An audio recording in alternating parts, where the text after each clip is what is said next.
ready to dive in. Today we're tackling something pretty interesting. Uh, Denzel Washington's motivational speech. Focus only on yourself in 2025. Ooh, that's a good one. Now, at first glance, that might sound a bit, well, That's ish. yeah, a little bit. Right. But Denzel, he really reframes this whole idea of self-focus. It's not what you think. No, not at all. So let's dig into that. What do you think is so unique about his approach? Well, I think what's fascinating is how he presents this focus on yourself, not as this like narcissistic thing, you know? It's almost like a revolutionary act. Oh, interesting. It really is. He's talking about self-preservation in a world that's constantly like pulling at us from every direction. Yeah, demanding our attention. Exactly. And he's saying, hey, you need to recognize your own worth. You need to set boundaries. Even if it makes people uncomfortable. Even if it makes people uncomfortable. Yeah. Because not everyone's going to be happy with that. Right. They're used to you, being a certain way. Giving, giving, giving. Exactly. And he uses this powerful image. He compares it to pouring from an empty cup. Oh, I love that one. Right. You can't keep giving to others if you haven't taken the time to fill yourself up. Yeah, it makes you think, how often are we running on empty, trying to please everybody else? And then we wonder why we feel burned out. Absolutely. And you know what's interesting? He points out that a lot of times the people who benefit from our lack of boundaries, they're the ones who get really critical when we start setting them. Oh, that's so true. Like they don't want us to change because they were benefiting from our old way of being. They like it when we were, always saying yes. Exactly. But Denzel's reminding us that their opinions don't define us. Right. We define ourselves. We define ourselves through the work we put into becoming the best versions of ourselves. And that work, he says, involves facing our fears. Head on. He even says that fear transforms every time we confront it. Yes. It loses its power over us. I love how he talks about that. It's almost like fear is this bully in the schoolyard. That's a great analogy. The more you avoid it, the bigger and scarier it seems. Right, but when you finally stand up to it... You realize it's not as intimidating as you thought. Exactly. And he doesn't stop there. He goes on to say, you will fail in 2025. Okay, so this is where it gets interesting. Right. He's not shying away from the possibility of failure. But he's not letting that statement paralyze us? No, he's reframing failure as a stepping stone to success. So he's not just saying embrace failure. He's giving us a way to deal with it. Exactly. He's urging us to take action, knowing that, courage isn't the absence of fear. It's about acting despite the fear. Exactly. And when we inevitably stumble, he encourages us to, analyze what went wrong, figure out what we can learn from it. Extract those lessons and use them to move forward. Exactly. So we've got self-preservation, setting boundaries, facing fears, and embracing failure. Where does success fit into all of this? Yeah, because Denzel definitely doesn't shy away from talking about success either. No, he doesn't. And this is where his message really resonates with me. He challenges us to, redefine success. Not just the typical money and status markers. Right. He's asking us, what does success look like for me? Not for anybody else. Exactly.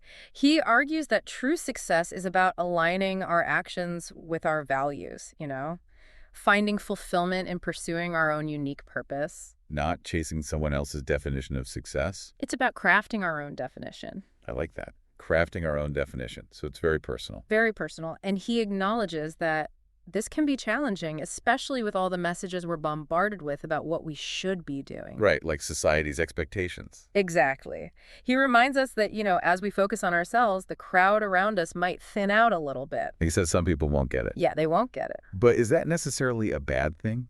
Not necessarily, because it creates space for the right people to come in. People who support our growth, align with our values. Exactly. It's like when we prioritize our own well-being and define success on our own terms, we become a magnet for the right people. The ones who celebrate our authenticity. And respect our boundaries. It's so easy to get caught up in the whirlwind of life and lose sight of what truly matters.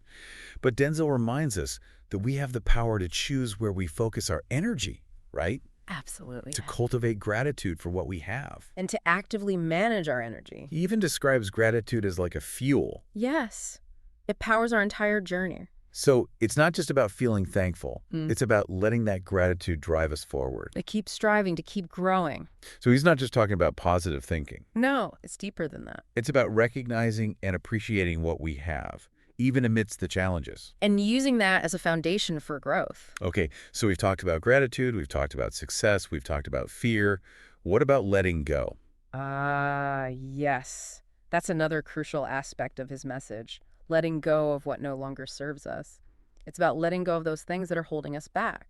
Like what kind of things? Well, it could be unhealthy relationships, it could be limiting beliefs that we've been carrying around for years, it could even be past regrets. Letting go of the past. It's about making space for new possibilities, for new connections, for new ways of being. He actually says when you start focusing on yourself, the crowd around you thinks some people won't get it. It's almost like this natural filtering process. Yeah, it is. And it can be tough, to see some relationships fade away. But it's a sign that we're evolving, right? Exactly. We're shedding those old patterns and beliefs that no longer serve us. So it's not about pushing people away intentionally. It's about allowing those who are on a similar path to come closer while others naturally drift away. Okay, that makes sense. And how does this tie into self-love? Because Denzel talks a lot about that too. Yes, he does. And for him, genuine self-love is about setting standards for how we allow ourselves to be treated. It's about not settling for less than we deserve. So it's about respecting ourselves. Absolutely. And treating ourselves with the same kindness, respect, and compassion that we would offer to someone we care about deeply. He has this exercise where he asks us to imagine how we would treat a loved one who is struggling with the same things we are. Ooh, that's a good one. Would we berate them, criticize them, tell them they're not good enough? No, we would offer them support, encouragement, understanding. And yet we often turn that harshness inwards. Right. We're way harder on ourselves than we would ever be on someone else. It's a powerful exercise. So we're letting go, we're embracing self-love, we're setting boundaries. But how do we actually put all of this into practice? Well, that's where consistency and discipline come in. Denzel reminds us that lasting change happens through those small, consistent actions that we take each day. Like building habits that support our growth. Exactly. Whether it's carving out time for meditation, working on a passion project, sticking to an exercise routine, it's those little things that add up over time. So it's not about overnight transformations. Yeah. No, it's about embracing that incremental progress, showing up for ourselves, even when it's hard. And celebrating the wins along the way, right? Absolutely.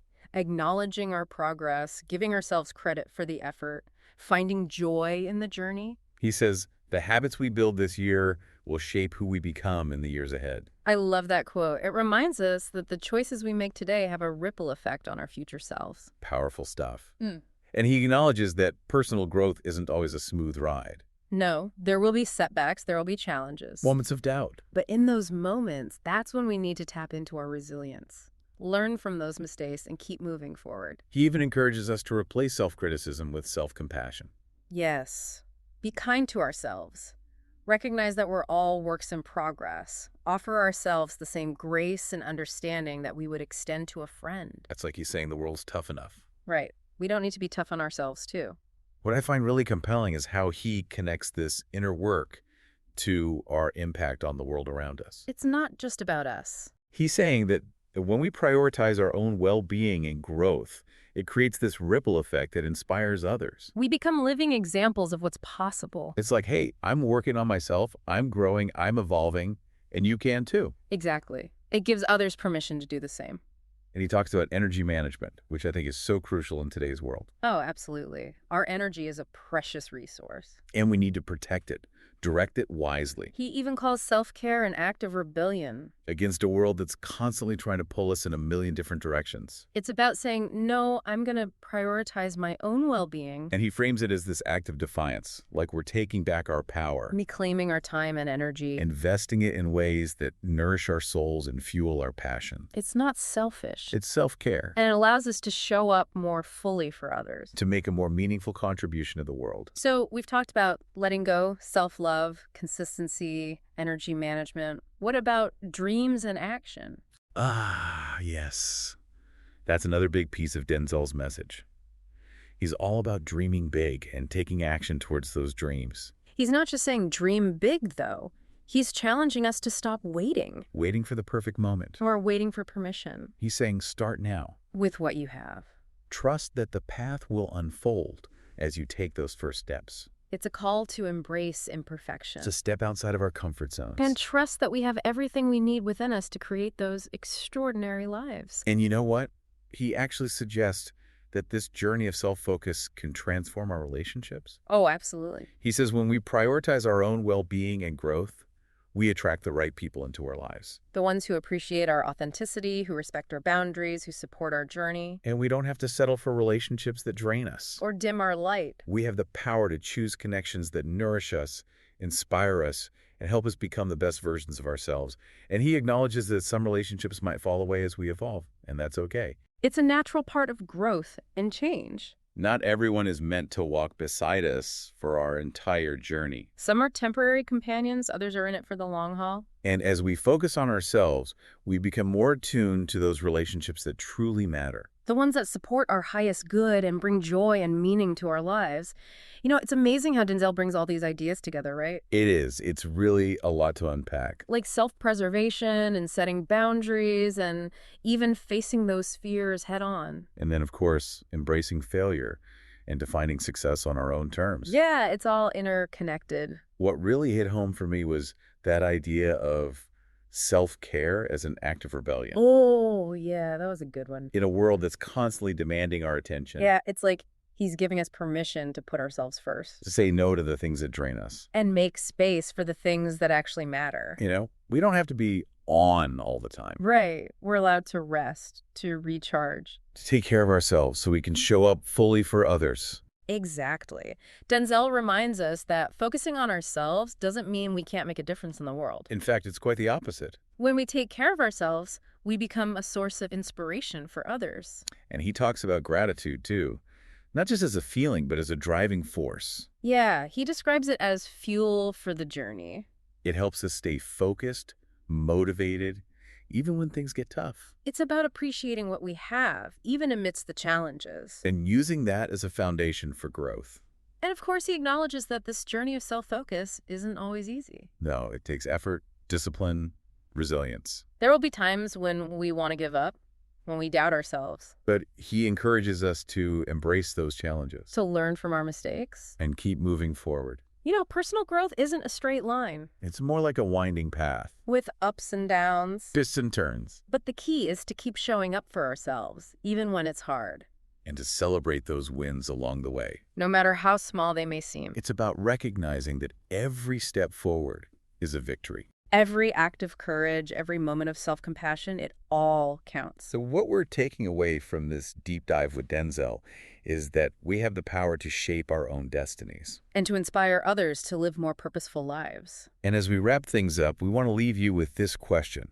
How can you use your journey of self-focus to make a positive impact on someone else this year? It could be a small act of kindness, a word of encouragement. Sharing your own story to inspire someone who's struggling. Even the smallest actions can make a difference. So thank you for joining us on this deep dive into Denzel Washington's powerful message. We hope you've gained some valuable insights and feel empowered to embrace this journey of self-focus. And as always, we encourage you to share this episode with anyone who might benefit from Denzel's wisdom. Let's spread the message of self-love, self-care, and the incredible impact we can have when we prioritize our own well-being. Until next time, keep diving deep.